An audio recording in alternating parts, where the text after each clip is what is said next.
खबरों का सारथी। शिक्षक संघ से मुलाकात के बाद शिक्षा मंत्री धन सिंह रावत ने दिए 4 सूत्रीय मांग पत्र पर कार्रवाई के आदेश।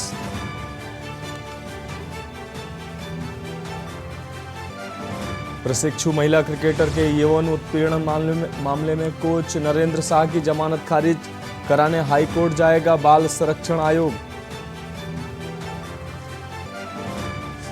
सिंचाई नहर में डाल दी पेयजल लाइन, ग्रामीणों का आरोप संबंधित विभाग शिकायत के बावजूद नहीं कर पा रहा समस्या का समाधान। लेखपाल पेपर लीक प्रकरण में 20 आरोपियों और 40 अभ्यर्थियों के खिलाफ एसआईटी ने विजिलेंस कोर्ट में आरोप पत्र दाखिल किए। गायिका श्रेया घोषाल ने परमार्थ निकेतन के अध्यक्ष स्वामी चिदानंद सरस्वती से भेंट कर की गंगा आरती, कहा यहां आकर अपार शांति का अनुभव। उत्तराखंड में लगातार बढ़ रहा कोरोना का ग्राफ, पिछले साल की तरह इस साल एक दिन में सर्वाधिक मामले।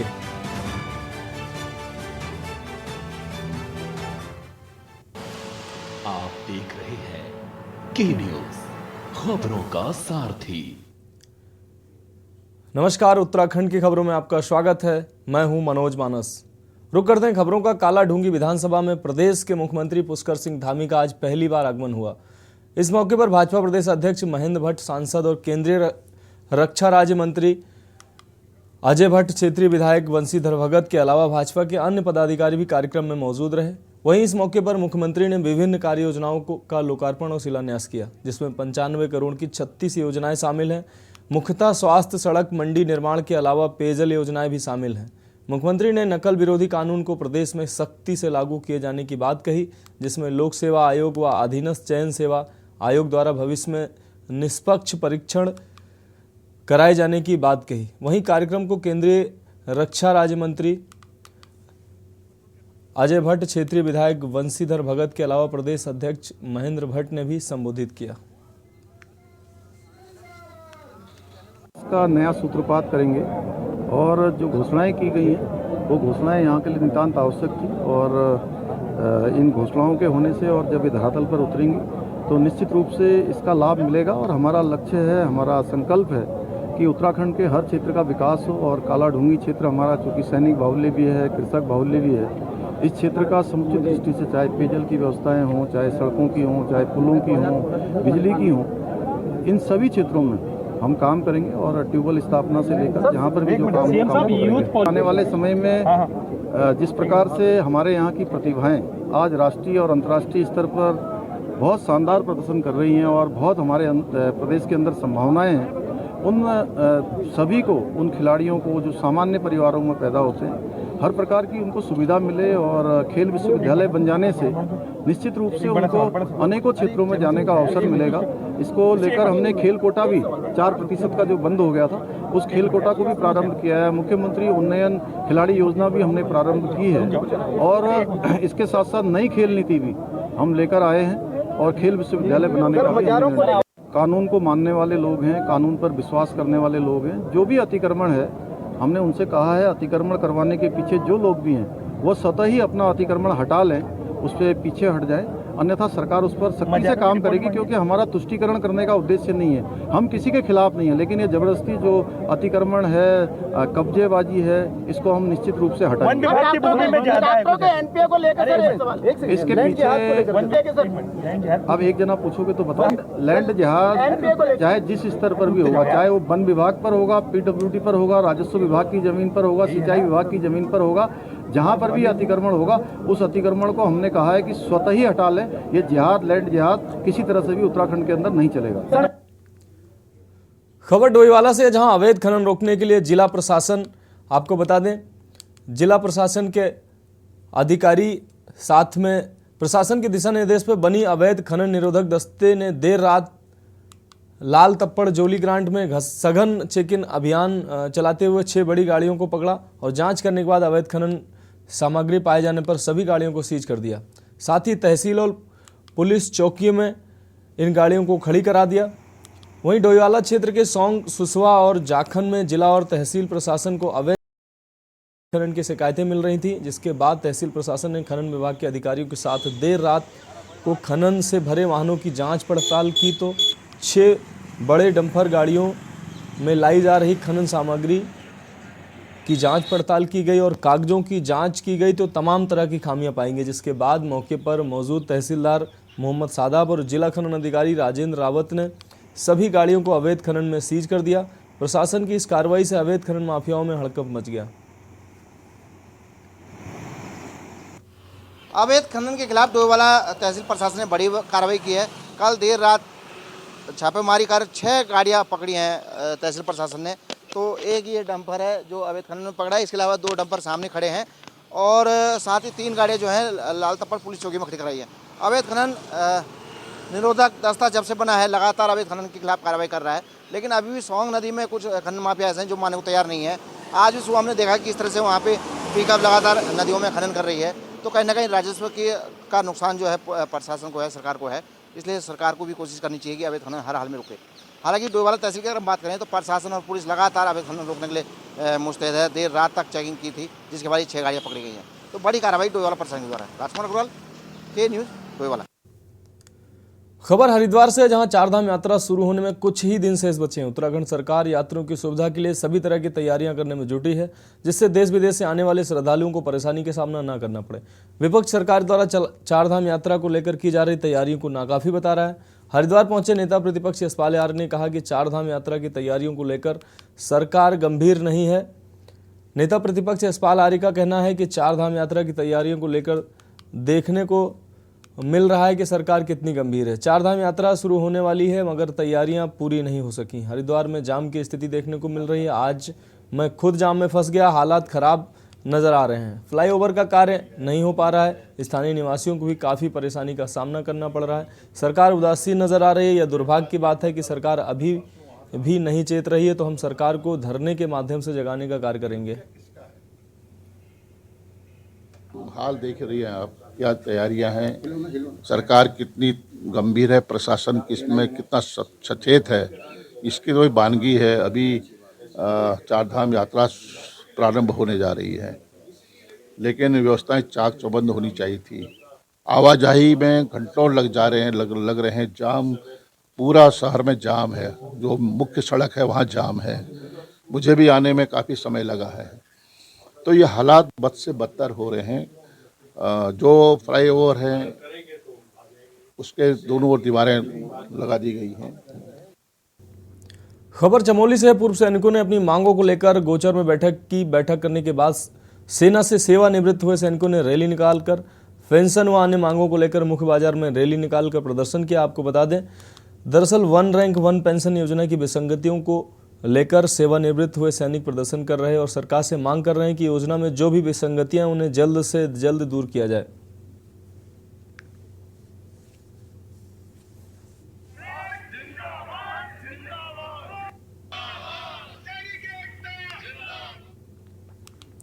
खबर नैनीताल से है, जहां हिमालयन क्षेत्र में आपदा के दौरान राहत बचाव कार्य को लेकर नैनीताल में ट्रेनिंग चल रही है। वहीं भारतीय सेना और क्लार्क ग्लोबल द्वारा चयनित 27 जवानों को रॉक क्लाइंबिंग के गुर सिखाए जा रहे हैं। आपको बता दें, जनवरी में रक्षा मंत्री राजनाथ सिंह ने इसका शुभारंभ किया था, जिसके बाद देश भर के 1400 लोगों को चयनित किया गया था, जिसमें 94 महिलाएं भी थी। अब इनमें 27 का चुनाव हुआ है। नैनीताल माउंटेन क्लब ने आयोजित इस कोर्स में जुमार और रस्सी के सहारे कठिन वक्त में हिमालय इलाके में राहत बचाव की जानकारी दी जा रही है। इसके बाद इन 27 लोगों को दूसरे चरण में जोशीमठ के नीति और घनसाली में आइस क्राफ्ट और स्नो क्राफ्ट की ट्रेनिंग दी जाएगी। आपको बता दें कि भारतीय सेना और क्लॉग ग्लोबल इन जवानों को विषम परिस्थितियों में धैर्य के साथ कैसे बचाव करना है उसके गुर सिखा रहे हैं। इसके पीछे ये मकसद है कि हमने स्पेशल फोर्सेस में ये देखा है कि एक्सट्रीम फिजिकल एक्टिविटीज़ के तहत ह्यूमन बीइंग्स का कॉन्शियसनेस एक्सपेंशन होता है। बंदों का लाइफ का नज़रिया पर्सपेक्टिव चेंज हो जाता है और ये सब एक्टिविटीज़ कैरेक्टर बिल्ड करती है। तो हमारा मकसद है कि जो स्पेशल फोर्सेस के वेटरन्स जो हैं, हमारे पास ये स्किल्स बहुत हाई डिग्री में हैं और फ़ौज की सेवा के बाद वो ऐसे अवसर ढूंढते हैं जहाँ पे उनकी स्किल और उनका जो मानसिकता है वो जो है सामाजिक सेवा में लग जाए। तो हम इंडिया में 60 to 70% पॉपुलेशन यूथ है और माइंडसेट यूथ को अगर दे दिया जाए, वो अपने लाइफ को हर जो है किसी वॉक ऑफ लाइफ में भी अपने लाइफ को बेहतर तरीके से जी सकते हैं।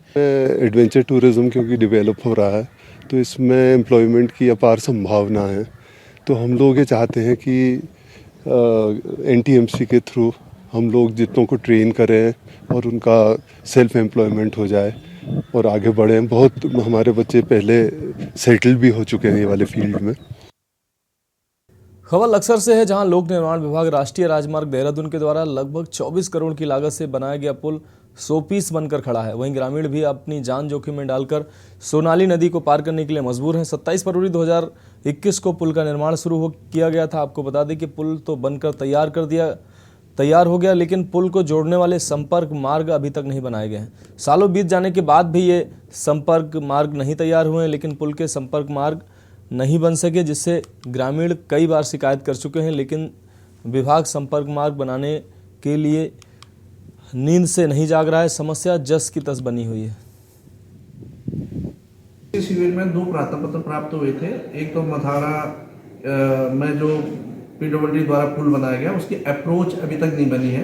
इस संबंध में विभागीय अधिकारियों से जानकारी ली गई बहुउद्देशीय शिविर में, तो उनके द्वारा अवगत कराया गया कि इसमें अभी किसानों का जो मुआवजा दिया जाना है निजी भूमि का, उसका निस्तारण नहीं हो पाया है और उसकी कार्रवाई चल रही है। तो उन्होंने आश्वस्त किया कि यथाशीघ्र इसमें इसका निस्तारण करा जाएगा। और खबर बागेश्वर से है, जहां जिला स्तर पर सोना बेचने वाले सराफा व्यापारियों पर सेल टैक्स विभाग ने गाइडलाइन जारी करते हुए कहना है कि 20 लाख से अधिक का कारोबार करने वाले कारोबारियों को GST के दायरे में काम करना आवश्यक है, जिसके आय और व्यय की जांच की जा रही है। अधिकतर सोना बेचने वाले व्यापारी बिना हॉलमार्क के सोना बेच रहे हैं। उपभोक्ताओं द्वारा सोने की क्वालिटी और सोने की वैधता पर लगातार सवाल खड़े किए जा रहे हैं। कर विभाग को टैक्स का भारी नुकसान झेलना पड़ रहा है। बागेश्वर के उपभोक्ताओं से सेल टैक्स विभाग द्वारा अपील की गई है कि सोना खरीदते समय हॉलमार्क और पक्के बिल के आधार पर ही सोना खरीदें। चोरी करने वालों की भी जांच की जा रही है। बागेश्वर में जो 20 लाख से ऊपर जो है जितने भी उनको व्यापारी वगैरह हैं, वो हमने समय समय पर पंजीयन के कैंप और पेपर के माध्यम से फ्लैक्स के माध्यम से हमने जो है उनको अवगत करा दिया था कि जो उनका रजिस्ट्रेशन करा लें। ये हम उसकी ये जांच का बिंदु है। हमारे पास अलग अलग यूनिट है, SIB यूनिट अलग है और ऑडिट यूनिट अलग है, तो जिस यूनिट से संबंधित हो वह जांच करेंगे।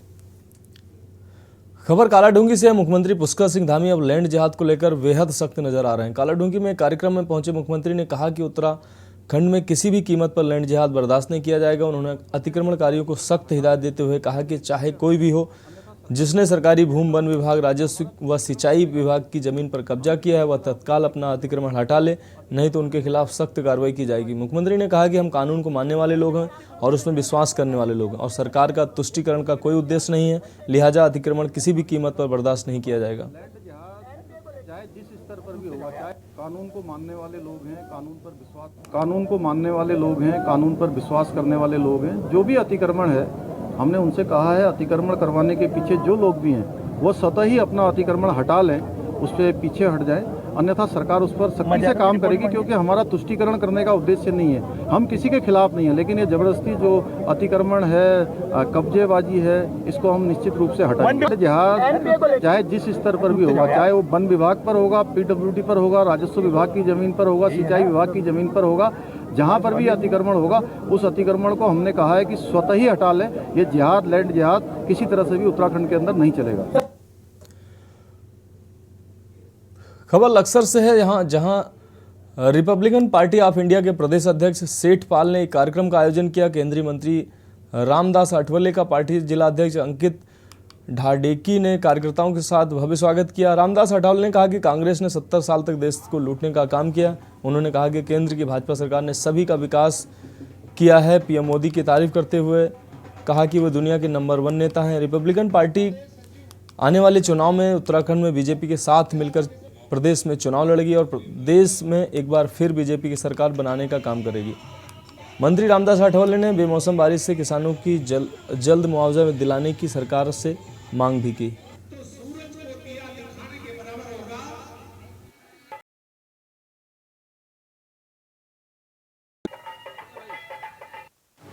फैक्ट्री के मालिक है उनसे मैं बात करूँगा। और उसके साथ साथ जो फसल अभी जो अचानक बारिश आने से बहुत सारी फसल बर्बाद हो चुकी है, किसानों का बहुत बड़ा नुकसान हुआ है। मैं मुख्यमंत्री जी को पत्र लिखूंगा, धामी साहब को मैं पत्र लिखूंगा और उनके साथ भी मैं फ़ोन पर बात करूंगा। और हरिद्वार के और जो उत्तराखंड में जो बारिश से नुकसान हुआ है उनको मदद करने के लिए उनको मैं ज़रूर बताऊंगा। खबर लक्सर तहसील सभागार में उप जिलाधिकारी गोपाल राम बिनवाल ने अमीनों और लेखपालों के साथ बैठक की। उन्होंने अवैध खनन और प्रमाण पत्रों में लापरवाही बरतने वाले सख्त कार्रवाई करने की जानकारी दी। उन्होंने कहा कि अधिकांश बच्चों को प्रमाण पत्र की विद्यालय में एडमिशन के लिए ज़रूरत पड़ रही है, लेकिन समय पर प्रमाण पत्र नहीं मिलने से प्रवेश लेने में दिक्कतों का सामना करना पड़ रहा है। युवाओं को नौकरी पाने के लिए प्रमाण पत्रों का संलग्न करना जरूरी होता है, लेकिन प्रमाण पत्र जारी होने की वजह से समय पर नौकरी के लिए आवेदन नहीं कर पा रहे हैं। उन्होंने लेखपालों को साफ तौर पर चेतावनी दी कि अगर क्षेत्र में कहीं भी अवैध खनन होती है तो तत्काल राजस्व विभाग के नियमानुसार कार्रवाई करने के निर्देश दिए। इस दौरान सभी अमीन और लेखपाल उपस्थित थे। तहसील में प्रमाण पत्रों के निस्तारण के संबंध में अमीनों को और लेखपालों को डायरेक्शन दिए गए हैं। वर्तमान में एडमिशन की प्रक्रियाएं चल रही हैं, बहुत सारे फार्म बच्चों के द्वारा भरे जाते हैं, तो इनको निर्देशित किया गया है कि प्रमाण पत्रों का निस्तारण यथा समय हो, इसमें किसी प्रकार का विलम्ब न किया जाए और कोई भी व्यक्ति प्रभावित न हो। इसके साथ साथ अवैध खनन के संबंध में भी सभी अमीनों को लेखपालों को निर्देशित करा गया है और टीम बनाई गई है कि क्षेत्र में किसी भी प्रकार का कोई अवैध अधिक खनन ना हो, और यदि कोई इस प्रकार का अवैध खनन पाया जाता तो उनके विरुद्ध कार्रवाई करें, और रात्रि में भी टीम गश्त करेगी। खबरों में वक्त एक ब्रेक का, जल्द लौटते हैं। आप देख रहे हैं। ब्रेक के बाद आपका स्वागत है। बात अगली खबर की। देश के साथ ही उत्तराखंड राज्य में भी एनसीईआरटी की किताबों से मुगलों का इतिहास हटाने पर सियासत गर्मा गई है। दरअसल उत्तराखंड के बच्चे भी अब मुगलों का इतिहास नहीं पढ़ सकेंगे। यहाँ सरकारी स्कूलों में एनसीईआरटी का पैटर्न लागू है, जिसके तहत इसी साल से एनसीईआरटी का ये बदलाव लागू हो जाएगा। बता दें कि एनसीईआरटी ने आगामी शैक्षणिक सत्र 2023-24 के लिए इतिहास की किताबों से मुगलों का इतिहास हटाने का निर्णय लिया। एनसीईआरटी ने 11वीं की किताब से इस्लाम का उदय, संस्कृतियों में टकराव, औद्योगिक क्रांति, समय की शुरुआत के चैप्टर सिलेबस से हटाए हैं, जिसको लेकर विपक्ष ने सरकार पर निशाना साधा है। बीजेपी का तर्क है कि जिन मुगलों ने भारत को लूटा है, ऐसे मुगलों के इतिहास को बच्चों को पढ़ाना सही नहीं है। वहीं कांग्रेस ने बीजेपी पर तानाशाही का आरोप लगाया। इसके साथ ही उत्तराखंड में आईसीएसई बोर्ड की क्लास 2 की इंग्लिश की किताब में भी छपे अब्बू अम्मी शब्द पर भी बवाल छिड़ गया है।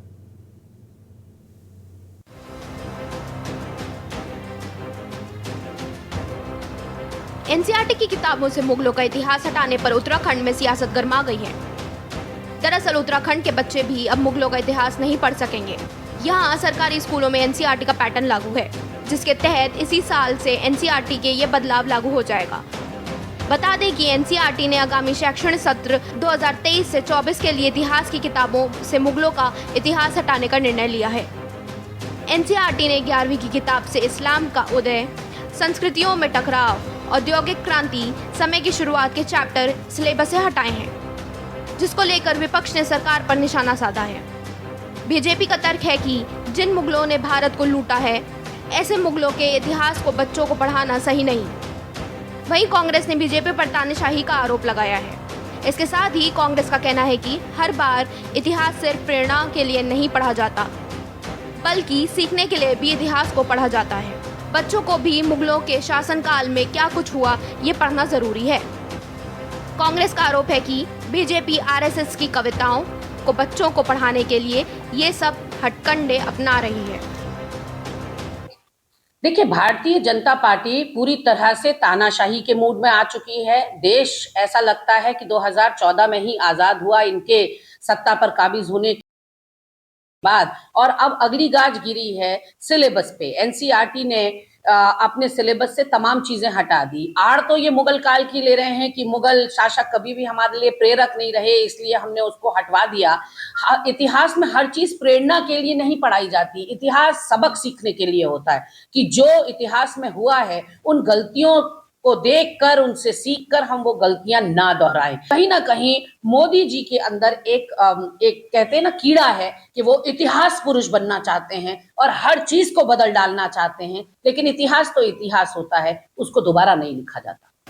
देखिए, मुगल कभी भी हमारे लिए प्रेरक नहीं है, ना ही प्रेरणा के स्रोत है। मुगलों ने भारत को लूटा है, अत्याचार, अनाचार, दुराचार किया है। हमारी जो संस्कृति थी, उस संस्कृति को तहस-नहस करने का काम मुगलों ने किया है। तो मुगल हमारे लिए प्रेरक नहीं रहे हैं। कुछ लोगों के लिए प्रेरक रहे हैं क्योंकि वो तुष्टीकरण की राजनीति करते रहे हैं। इसलिए ऐसे सभी चैप्टर्स हटने चाहिए थे जो आज भारतीय जनता पार्टी की सरकार में हमारे मुख्यमंत्रियों के द्वारा एक साहसिक कदम उठाया जा रहा है और इसको देश के लोग सराहना भी कर रहे हैं। देखिए, भारतीय जनता पार्टी की जो केंद्र की सरकार है, जनता अब उनसे 9 साल के कार्यकाल की उपलब्धियां पूछ रही है, उनसे सवाल कर रही है। और जो उत्तराखंड की सरकार है, 6 साल में उसने उत्तराखंड के हित में क्या किया, इस पर सवाल पूछ रही है। तो उन सवालों से ध्यान हटाने के लिए भारतीय जनता पार्टी हमेशा कुछ ऐसे धार्मिक बखेड़े खड़ी करती है कि जिससे लोगों का उनकी नाकामियों से ध्यान हट जाए। असली बात यह है, भाजपा के पास इस समय केंद्र में भी बहुत भारी बहुमत वाली सत्ता है और राज्य में भी है। तो इस पर सीधे ये कानून क्यों नहीं ले आते कि साहब, इस देश के अंदर मुसलमान के साथ हम ये करने जा रहे हैं। जिस तरीके से राजनीति का सांप्रदायिकरण किया गया है, धर्म के नाम पर राजनीति को बांटा गया है, अब शिक्षा के नाम पे राजनीति को बांटा गया है, अब शिक्षा का भी सांप्रदायिकरण किया जा रहा है। ये सिंपल सी इतनी सी बात है। जिस तरीके से धर्म के नाम पे अगर आप हिंदू मुस्लिम कर दो तो फिर प्रत्याशी कैसा भी हो, धर्म के नाम पर वो आपको वोट कर देगा, भाजपा को मिल दिखा कि इसमें फायदा है। इसी तरीके से जो भाजपा शिक्षा माफिया है, जो सरकार में जो शिक्षा माफिया हावी है, चाहे भाजपा के जो तमाम जो प्राइवेट स्कूल्स हैं, जैसे शिशु मंदिर है या जो प्राइवेट और अन्य स्कूल हैं, इनको फायदा पहुंचाने के लिए इनकी जो लूट है ये जारी रहे और इनके द्वारा जारी लूट का गलत इफेक्ट जो है सरकार पे न पड़े, इसलिए शिक्षा को भी अब धर्म के आधार पर बांटा जाए। एक तरफ जहां राज्य में एनसीईआरटी की किताबों से मुगलों का इतिहास हटाने पर बवाल मचा हुआ है, तो दूसरी तरफ उत्तराखंड में आईसीएसई बोर्ड की क्लास 2 की इंग्लिश की किताबें में छपे अब्बू अम्मी के शब्द पर भी अभिभावकों ने सवाल खड़े किए हैं। बच्चों के परिजनों ने इस पूरे मामले की जिलाधिकारी देहरादून से शिकायत भी की है। जिलाधिकारी देहरादून डॉक्टर सोनिका ने विवादित चैप्टर और छात्र के माता-पिता की शिकायत पत्र को जांच के लिए भेज दिया है। आपको बता दें कि बीते 4 अप्रैल को देहरादून निवासी मनीष मित्तल ने जिलाधिकारी देहरादून सोनिका से शिकायत की, जिसमें उन्होंने बताया कि उनका बेटा 7 साल का है और शहर की एक आईसीएसई बोर्ड के स्कूल में कक्षा 2 में पढ़ता है। इंग्लिश विषय की गुलमोहर 2 नाम की किताब के एक पाठ में मदर फादर की जगह अम्मी अब्बू लिखा गया है, जो कि घोर आपत्ति का विषय है। उर्दू का वाक्य प्रयोग करने के मामले में उन्होंने आपत्ति दर्ज करते हुए इस तरह के शब्दों का प्रयोग कर हिंदुओं की भावनाओं को आहत करने का आरोप लगाया है। नहीं, जनसुनवाई में कुछ पेरेंट्स आए थे मेरे पास और एक स्कूल है जिसके अंदर एक पब्लिकेशन की बुक है जिसके अंदर अम्मी अब्बू से संबोधित किया गया है माता पिता को, तो उसी में उनको ऑब्जेक्शन था और जिसके क्रम में वहाँ पे मुख्य शिक्षा अधिकारी उपस्थित थे। उनको मैंने कहा कि इसका संज्ञान लेते हुए तत्काल जांच करें और जो भी कार्रवाई हो सकती है नियमानुसार, क्योंकि देखना पड़ेगा ये किस तरह से एफिलिएटेड है, किस तरह से बुक पब्लिकेशन में आई और किस तरह से स्कूल्स इसको यूज़ कर रहे हैं। पूरी प्रक्रिया को देखते हुए नियमानुसार कार्रवाई की जाएगी। कुल मिलाकर एक बार फिर से देश के साथ ही उत्तराखंड में इतिहास को मिटाने पर विवाद छिड़ गया है। निश्चित ही इस पर सियासत होना लाजमी है, लेकिन सवाल यह है कि आखिर क्यों मुगलों का इतिहास पढ़ाने से सरकार को आपत्ति है? क्या नई पीढ़ी को मुगलों के बारे में जानने का हक नहीं? क्या सरकार अपनी सुविधा के अनुसार पाठ्यक्रम को तय करेगी? क्या आईसीएसई में छपे अम्मी अब्बू शब्द को हटाएगा? देहरादून से के न्यूज़ इंडिया के लिए अंकित काला की रिपोर्ट।